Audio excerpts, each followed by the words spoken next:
അല്ല അവിടെ നമ്മൾ വായിച്ച് കേൾപ്പിച്ചു കൊടുത്തു.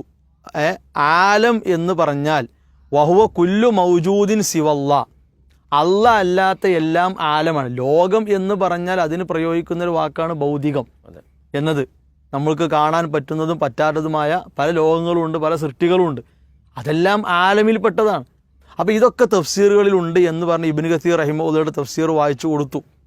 അപ്പോൾ അയാൾ മൂപ്പര് അവിടെ ഭൗതികം എന്നുള്ളത്, ഭൗതികം എന്നുള്ള വാക്ക് അയാൾക്ക് കിട്ടണം, അത് മൂപ്പരെ വാശിയാണ്. അപ്പോൾ ആലം എന്ന വാക്കിനെ പറ്റി അറിയാത്തത് കൊണ്ടായിരിക്കാം, അത്രേ ഉള്ളൂ. കാരണം ഈ ഒരു തത്വത്തിൽ അവരുടേതായ ഒരു തത്വത്തിൽ നിന്ന് കഴിഞ്ഞാൽ സ്വാഭാവികമായിട്ടും കിതാബുകളിൽ എന്താണെന്ന് എന്ത് ചെയ്യില്ല, തിരിയില്ല. അപ്പോൾ ഇവിടെ ആലം എന്ന വാക്കിനെ വിശദീകരിച്ചുകൊണ്ട് തന്നെ പണ്ഡിതന്മാർ പറഞ്ഞതാണ് അള്ളാഹു അല്ലാത്ത എല്ലാ സൃഷ്ടികളും ആലം എന്നതിൽ പെട്ടതാണ്. അദ്ദേഹം പറഞ്ഞു വന്നത് എന്താണ്? അള്ളാഹു അല്ലാത്തത് എല്ലാം ഭൗതികമാണ്. വഹുവ കുല്ലു മൗജൂദിൻ സിവല്ല, ആലം എന്ന് പറഞ്ഞാൽ ഈ ആലം സമം ഭൗതികം.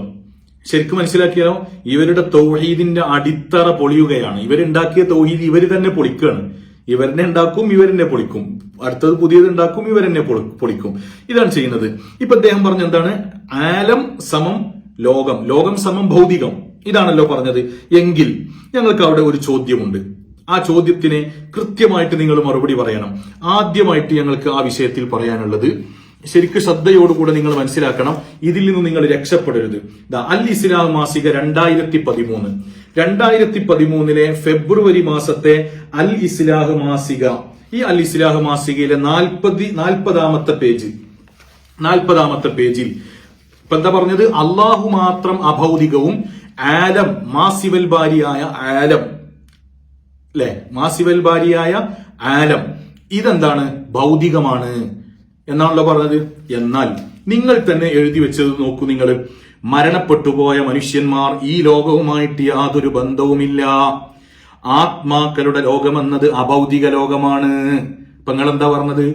അല്ലല്ലാത്തതൊക്കെ ഭൗതികമാണെന്നാ പറഞ്ഞത്. ഇപ്പൊ ആത്മാക്കളുടെ ലോകം അഭൗതികമായി. അപ്പോൾ ആത്മാക്കളെ നിങ്ങൾ അള്ളാഹുവിലേക്ക് പങ്കു ചേർക്കുകയല്ലേ ചെയ്തത്? ആ പഴയ കാലത്ത് നിങ്ങൾ പഠിപ്പിച്ച തൗഹീദ് പൊളിയാണ്. ഇനി വേറെ അതിനേക്കാൾ രസകരമായ കാര്യം നിങ്ങൾ നോക്കൂ. ആത്മാക്കളുടെ ലോകമെന്നത് അഭൗതിക ലോകമാണ്. അതിനാൽ എന്ന് പറഞ്ഞാല് ആത്മാക്കളുടെ ലോകം അഭൗതികമായതിനാൽ തന്നെ അവരിൽ നിന്ന് സമസ്തക്കാർ പ്രതീക്ഷിക്കുന്ന സഹായം അഭൗതിക സഹായമാണ്. അഭൗതികമായി സഹായിക്കാൻ അള്ളാഹുവിന് മാത്രമേ സാധ്യമാവുകയുള്ളൂ. ഇപ്പോഴാണ് മനസ്സിലായിട്ട് കാരസലായിക്ക് മന്ത് മറ്റേ കാര്യം വേണമെന്നുള്ളത്. നിങ്ങൾ കുടുങ്ങി. ഞങ്ങൾ കഴിഞ്ഞ വീഡിയോയിൽ എന്തിനാണ് നിങ്ങൾ ആ ഭൗതികം പറയുന്നത് എന്ന് കൃത്യമായിട്ട് ചോദിക്കാനുള്ള കാരണം എന്താണെന്നറിയോ?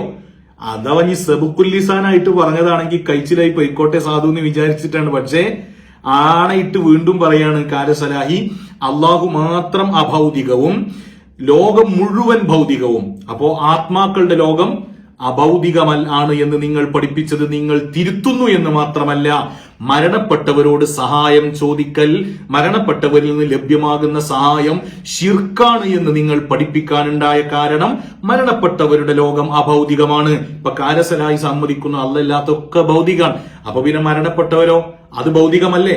അവരിൽ നിന്നുള്ള സഹായം ഭൗതികമാണോ അഭൗതികമാണോ? ചോദ്യം. ഇനി ഭൗതികമാണെങ്കിൽ ശ്രദ്ധിക്കണം, ഭൗതികമാണെങ്കിൽ അവരിൽ നിന്നുള്ള സഹായം എങ്ങനെ ശിർക്കാകും? അഭൗതികമാണെങ്കിൽ അള്ളാഹു മാത്രമല്ലേ അഭൗതികം? കൃത്യമായിട്ട് നിങ്ങൾ മറുപടി പറയണം.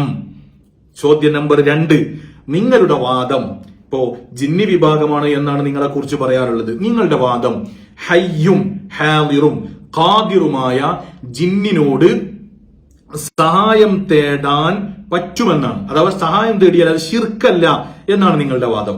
പിന്നെ ശിർക്കല്ലെങ്കിൽ പിന്നെ എന്താന്നുള്ളത് അത് മറ്റൊരു ചർച്ചയാണ്. കാരണം അത് ഇവിടെ ഇപ്പൊ നമ്മൾ ചർച്ച ചെയ്യുന്നില്ല. നമ്മളിപ്പോ ശിർക്കും തൗഹീദുമാണല്ലോ ചർച്ച ചെയ്യുന്നത്. അപ്പൊ ചോദ്യം ശ്രദ്ധിക്കുക. ഹയ്യും ഹാദിറും ഖാദിറുമായ ജിന്നിനോട് സഹായം തേടിയാൽ ശിർക്കല്ല എന്നാണ് കാലസ്വലാഹി അടക്കമുള്ള വിസ്ഡം വിഭാഗത്തിന്റെ വാദം. എന്നാൽ ചോദ്യം, ഹയ്യും ഹാദിറും ഖാദിറുമല്ലാത്ത ജിന്ന് ഭൗതികമോ അഭൗതികമോ? ഇപ്പോഴാണ് കാരസലായിക്ക് ഓടുന്നുണ്ടാകുക. ഇങ്ങനെ ഹയ്യും ഹാദിറും ഖാദിറും അല്ലാത്ത ജിന്ന് ഭൗതികമോ അഭൗതികമോ? അഭൗതികം എന്ന് പറഞ്ഞാലോ അപ്പൊ അള്ളാഹു മാത്രമേ അഭൗതികമുള്ളൂ, അവിടെയും പെട്ടു. ഭൗതികം എന്ന് പറഞ്ഞാലോ അപ്പൊ പിന്നെ സഹായം എന്താണ്? അവരിൽ നിന്നുള്ള സഹായം പിന്നെ ഭൗതികമോ അഭൗതികമോ? ഇത് ആ കായക്കൊടിയൊക്കെ ഇങ്ങോട്ട് പൊരിക്കുന്നത് കിട്ടിയാലേ.